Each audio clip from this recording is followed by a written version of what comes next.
بسم اللہ الرحمن الرحیم۔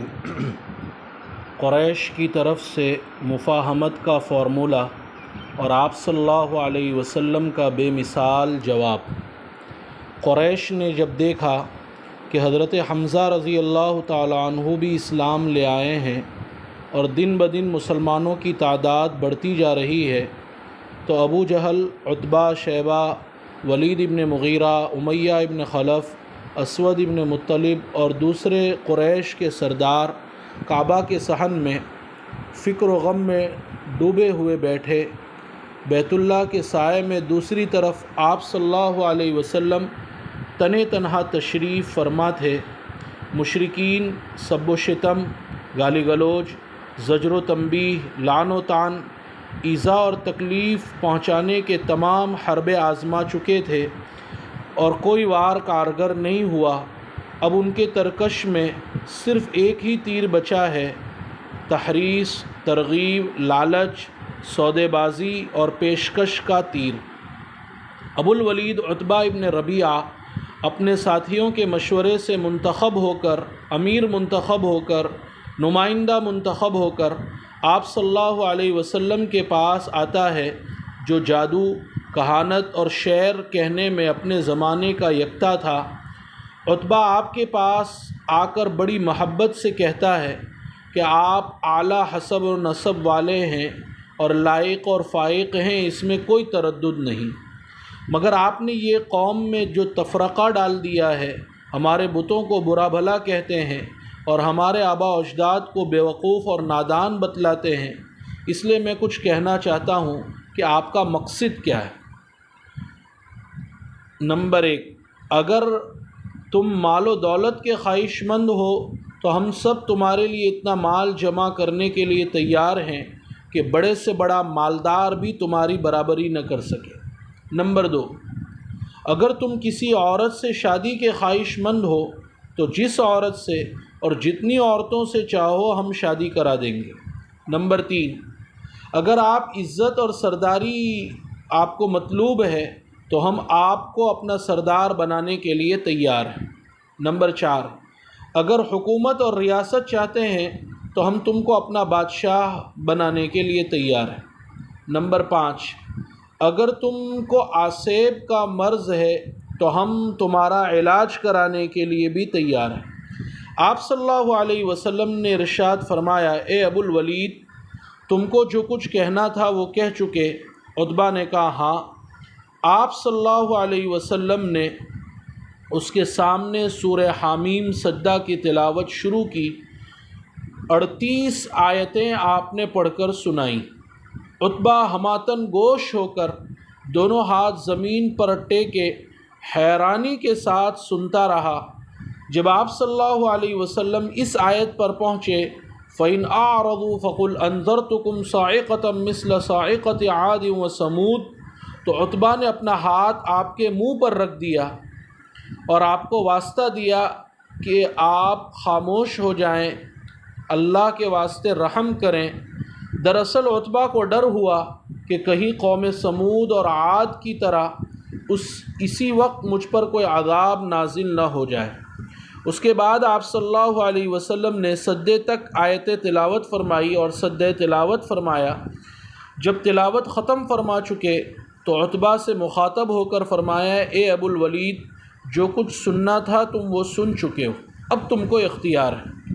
عتبہ وہاں سے واپس ہوا تو چہرہ فق ہے، رنگ بدلا ہوا ہے، قدم لڑکھڑا رہے ہیں۔ ابو جہل بول اٹھا کہ عتبہ وہ عتبہ نظر نہیں آتا، عتبہ تو صابی یعنی بددین ہو گیا ہے۔ عتبہ نے کہا، واللہ میں نے ایسا کلام سنا ہے کہ کبھی اس سے پہلے نہیں سنا تھا۔ خدا کی قسم وہ نہ شعر ہے، نہ جادو ہے، نہ کہانت ہے۔ اے قریش کی جماعت، تم میری بات مانو۔ خدا کی قسم جو کلام میں ان سے سن کر آیا ہوں، عنقریب اس کی ایک شان ہوگی۔ اگر عرب نے ان کو ان کے حال پر چھوڑ دو، اگر عرب نے انہیں ہلاک کر دیا تو تمہیں فکر مند ہونے کی کوئی ضرورت نہیں، اور اگر محمد عرب پر غالب آ گئے تو ان کی حکومت تمہاری حکومت ہے، ان کی عزت تمہاری عزت ہے، اس لیے کہ وہ تمہاری ہی قوم کے ہیں۔ قریش نے کہا، اے ابو الولید، آخر اس کا جادو تم پر چل ہی گیا۔ عتبہ نے کہا میری رائے تو یہی ہے، اب تم جو چاہے کرو۔ اس واقعے سے ان آیات کا زور بیاں اور اس کی اثر انگیزی کا اندازہ کیا جا سکتا ہے جس نے دشمن کو بھی لرزہ براندام کر دیا۔ سبق اور پیغام، اس سے یہ معلوم ہوا کہ داعی کو اپنی دعوت پر ہمیشگی کے ساتھ برابر جمے رہنا چاہیے، چاہے کتنے ہی باطل پرست مخالفین اکٹھے ہو جائے۔ کعبہ کے صحن میں سارے مخالفین اکٹھے تھے اور ادھر اللہ کے رسول اکیلے۔ ان سے ڈرنا نہیں چاہیے، اس لیے کہ جو داعی ہوتے ہیں وہ اللہ کے سوا کسی سے نہیں ڈرتے۔ الذین یبلغون رسالات اللہ یخشونہ ولا یخشون احدا الا اللہ وکفی باللہ حسیبا۔ نیز داعی کو چاہیے کہ کفار کے جاہ و مناصب کی پیشکش کو قبول کرنے سے پوری طرح بے اعتنائی برتنا چاہیے، اعراض کرنا چاہیے۔ نبی جی کو قرآن میں کہا گیا کہ کفار کو ہم نے جو مال و متاع دے رکھا ہے آپ ان کی طرف نگاہ اٹھا کر بھی مت دیکھیے۔ لا تمدن عینیک الی ما متعنا به ازواجا منهم زہرۃ الحیاۃ الدنیا لنفتنہم فیہ ورزق ربک خیر وابقی۔ اس لیے کہ مومنین کے لیے اللہ کی خوشنودی اور اس کی جنت دنیا کے تمام مناصب اور مال دولت سے زیادہ ان کو عزیز ہوا کرتی ہے۔ اس کے بعد عنوان ہے قل یا ایھا الکافرون کا نزول۔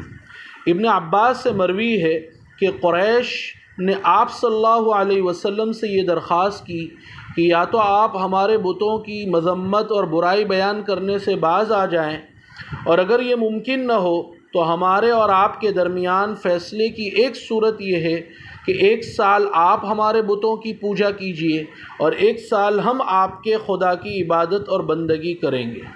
معجم طبرانی میں ہے کہ اس پر سورہ کافرون نازل ہوئی، قل یا کافرون سے لے کر اخیر تک۔ اس سے ملنے والا سبق اور پیغام، یہ کوشش عرب اور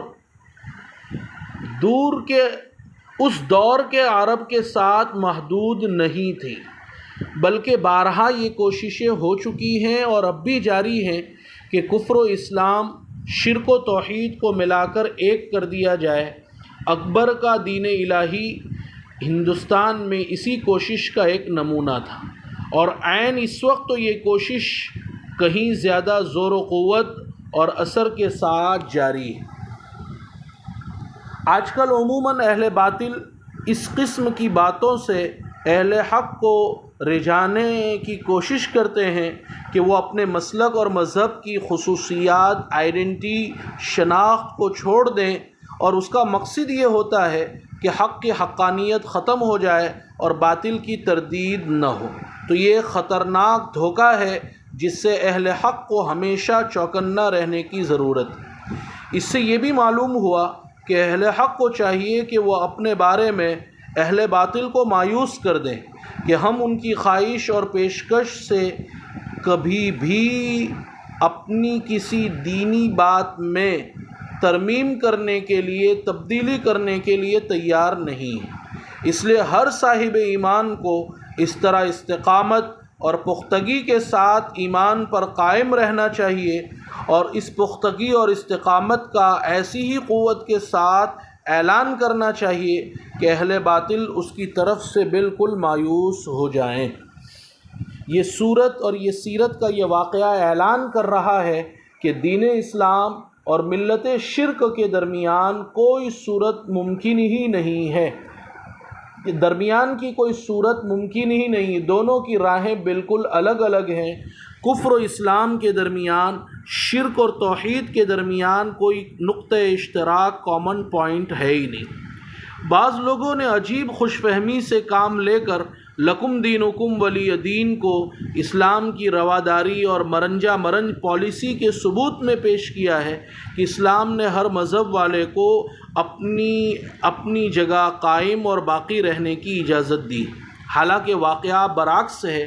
آیت تو اکبر کے دین الہی اور اس قسم کی ساری کوششوں کی ناکامی کا اعلان کر رہی ہے۔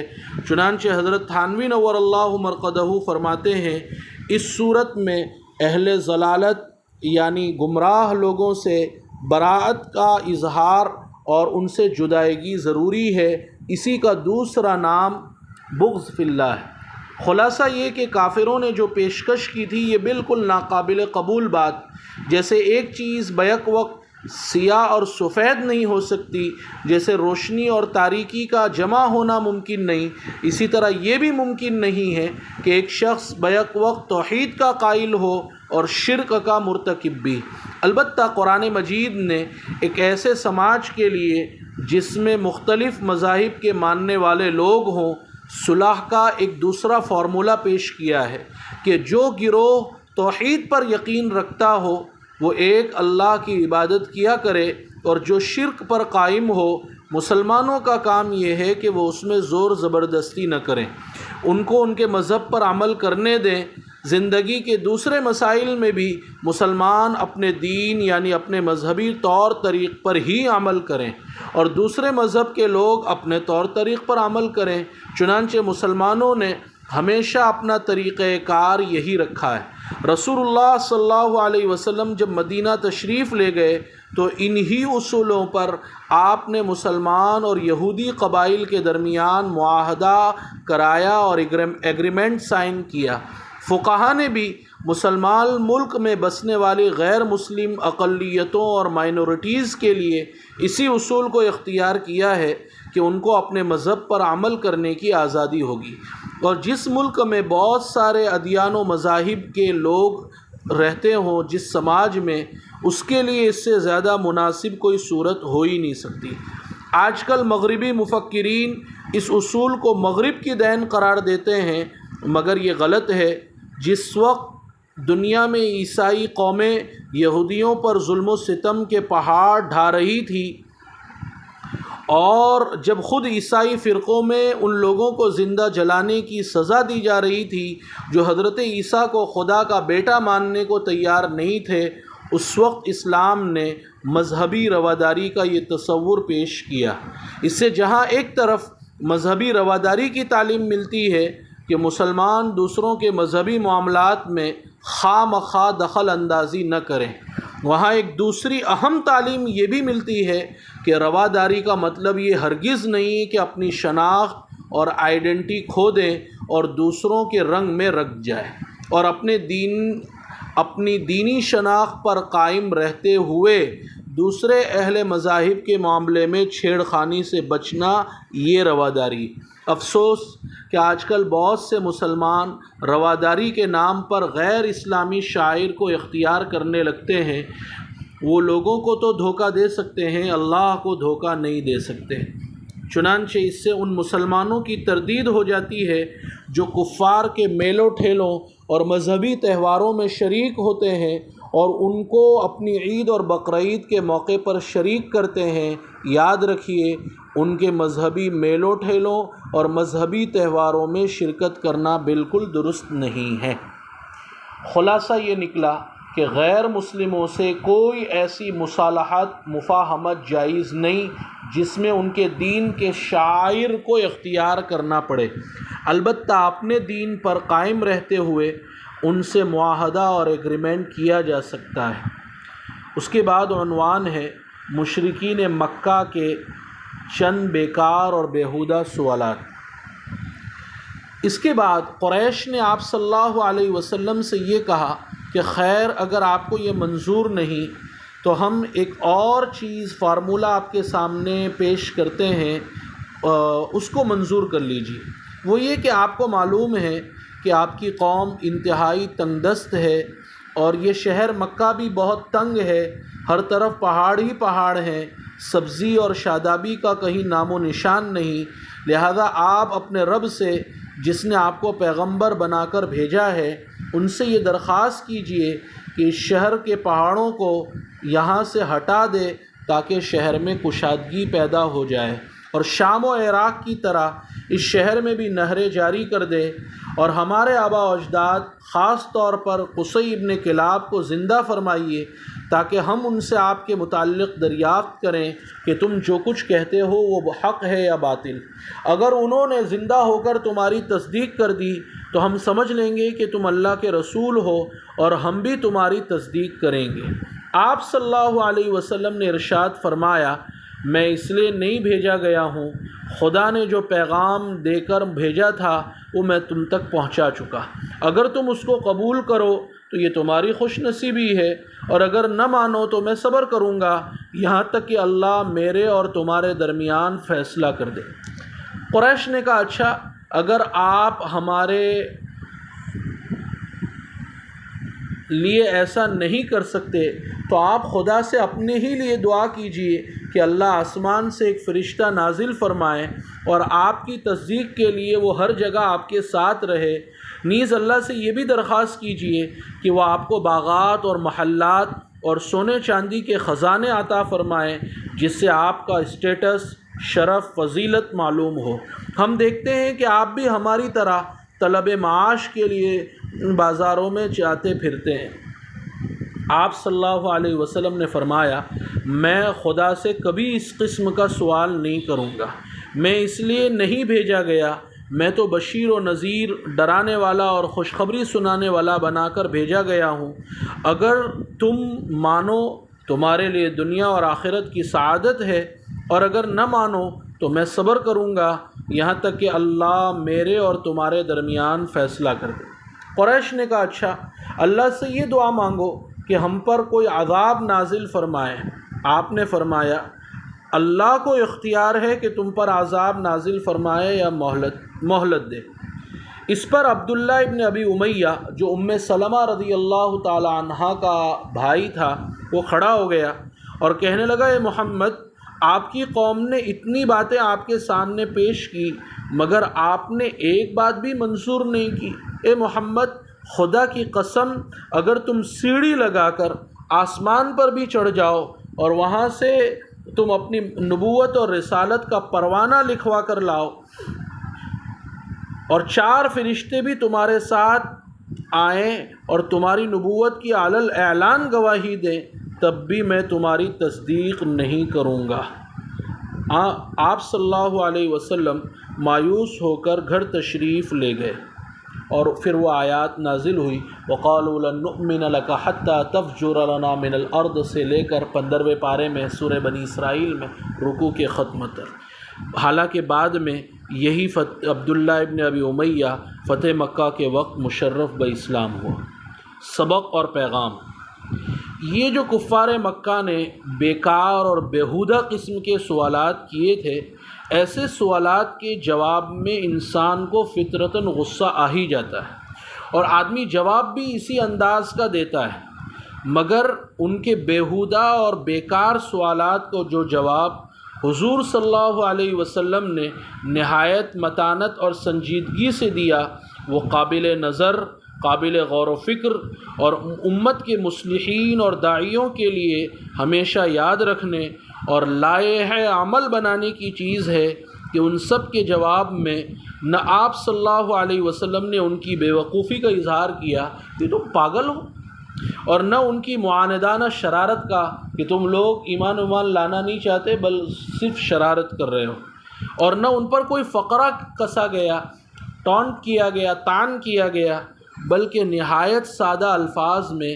اصل حقیقت کو آپ صلی اللہ علیہ وسلم نے واضح کر دیا کہ تم لوگ شاید یہ سمجھتے ہو کہ جو شخص خدا کا رسول ہو کر آتا ہے اسے سارے خدائی اختیارات کا وہ مالک ہوتا ہے اور وہ ہر چیز پر قادر ہوتا ہے۔